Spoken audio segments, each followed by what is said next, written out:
want to go to the beach. It's very soothing.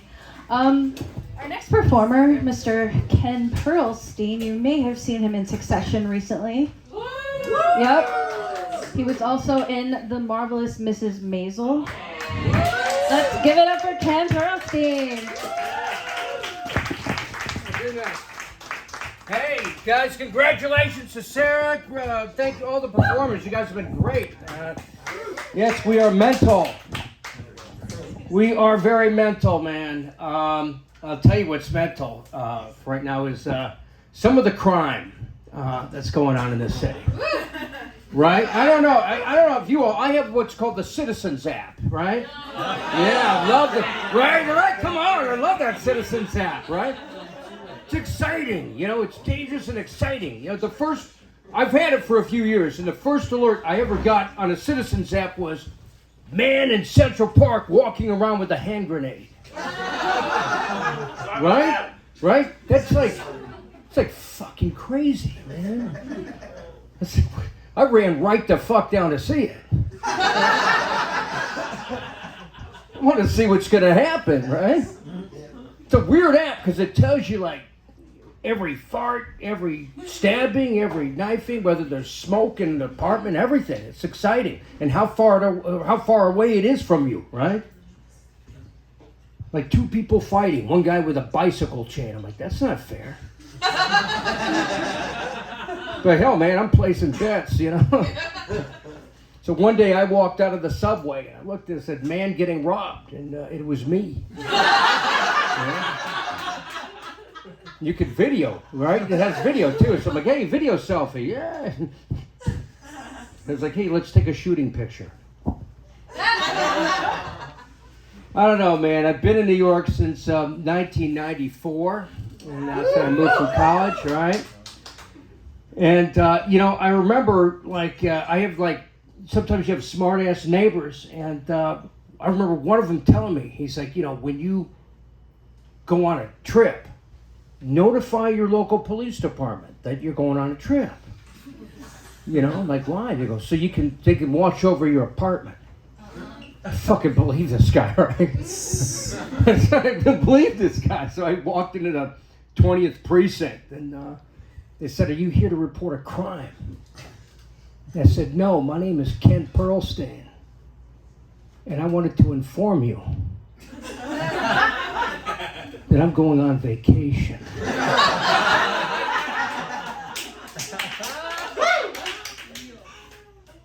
So they held me for 24 hours. Yeah. Right? It's like afraid if they watched over my apartment, I'd come back, they're like, nothing happened, but they're wearing my fucking clothes, you know?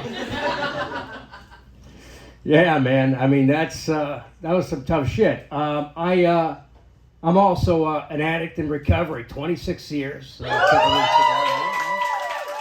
ago. Right? Come on, don't need to clap. I'm not collecting a chip today, you know? I'm not sitting there making shitty coffee and go, welcome to the meeting. I'm going to list all my resentments. I knew I had a problem. I used to sell knives. Right? Yeah, Cutco, right? Cutco, yeah, cut that rope, right? It gets right through the rope. Yeah. You have to like get 10 people and demonstrate this shit to them. Like, see, this one has 3 rivets and it cuts through a rope. And I was doing this shit in college in Huntington, West Virginia. It's like Appalachia shit, right? So half the people I ran into pulled out a machete, you know? Like, does yours cut through a dead hooker? No, it just cuts through rope. So I was the type of alcoholic that, you know, one day I was pulled over, you know, coming from a knife convention. Ooh, how exciting. And I figured I'm going to get out of this, right? This is the way my alcoholic thinking was. I'm going to sell the state trooper a knife. Fuck, man, I'm salesman of the year, right? I'm thinking Glenn Ross at the time, right? I'm like, coffee's for fucking closers, man. Right? Take no prisoners. So after he told me to stay in the car, I got out of the car. With my knives, yes, sir. Like you, sir, Mr. Appalachian Sheriff, right? Sheriff Roscoe P. Coltrane, right? Like you, sir, could use a fisherman's solution knife. And I was doing really well until the second taser, you know?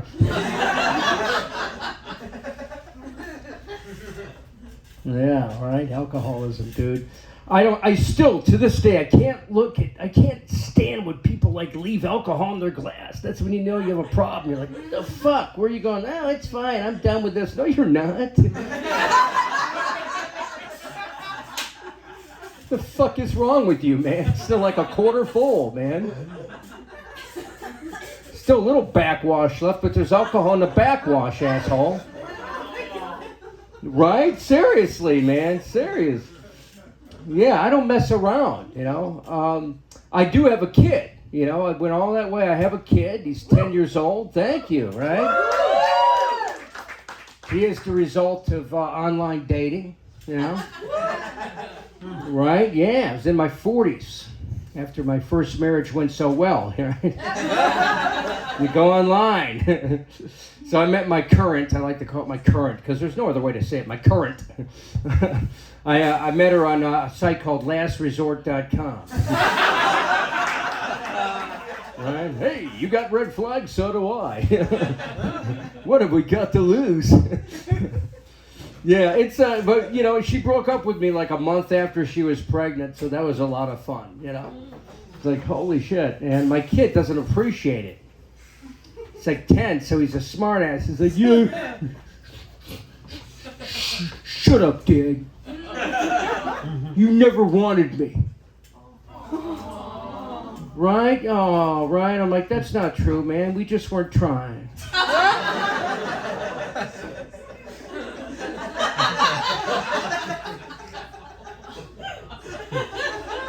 Because now these days they have timeouts, man. If you're a Gen X like me, grew up in the 70s, there were no timeouts, right? Right? I'm the oldest person here, is that it? Yeah. You assholes got off light? There was no time. Today we have timeouts, right? Today, you know, it's like, but back then, my dad's timeout was, I'm going to count to 1, 2... And I was out. Yeah, I don't, but, you know, honestly, man, I grew up in a home of domestic violence, which was, woo, that was a lot of fun. Lots of memories on the corner of my mind. I don't want to do that to my kid, you know, I really don't. I don't ever want to, you know, I don't hit him, I don't touch him. I don't want somebody recording it, you know what I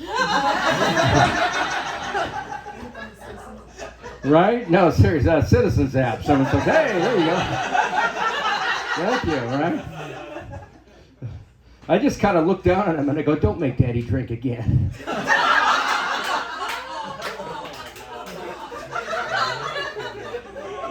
Right? 26 years, kid. Do you want to fucking blow it? Right? So mom's got to change the locks on the door and shit. It's a lot of fun, man.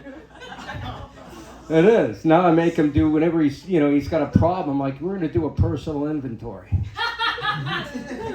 Right? Take out a piece of paper, because now you're 10, you know how to fucking write. Okay? Divide it up into 4 columns. You know, everybody you hate and your resentments and all that shit, and what they did to you, the second column, and then how it made you feel, right? Like we care. And then the 4th was, what is your part in it, Jacob? What was my part? That's in the 4th column. Right. Okay, that got dark really quick, right? What's wrong with you guys? Wrap it up here. Yeah, it's hard, man. So I'll wrap this up here. You know, he goes to school. By the way, yeah, of course the marriage worked out. You know, everything worked out because she's got great insurance. Being an actor's tough. You know, I go to his school. His school's really progressive, by the way. Every email they send starts out with, "Dear parents, we hope this doesn't come off as racist, homophobic, Islamophobic, but due to bad weather, school will be canceled tomorrow."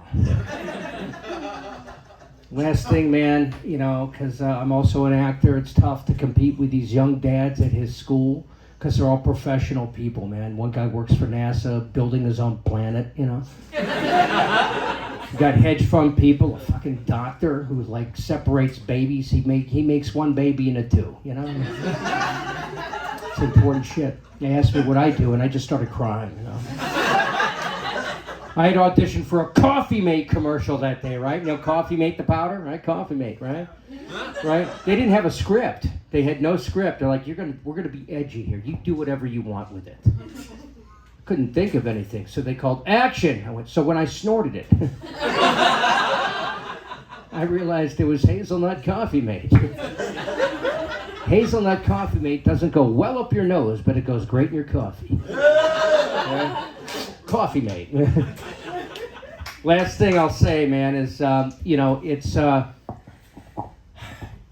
wife always has questions, and if I ever am I ever going to get a part with a love part, right? Like a part where I'm actually, simulating sex with somebody.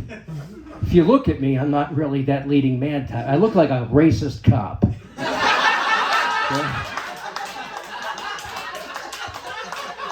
Right? You're right, I have that cop look, right? That racially profile you cop look, You know what my part is? My part is like, hey, Miss Hernandez, we know where your husband is. Turn him in, or we'll turn you over to ICE. That's my part. That's my part. I'm sorry, I didn't write it. That's my fucking part. Don't blame me. It's never gonna happen. Thank you. Yeah, thanks. I feel great now. Thank you. Mental health, I'm fucked in the head. Well, guys, you've been real. This has been fantastic. Thanks so much.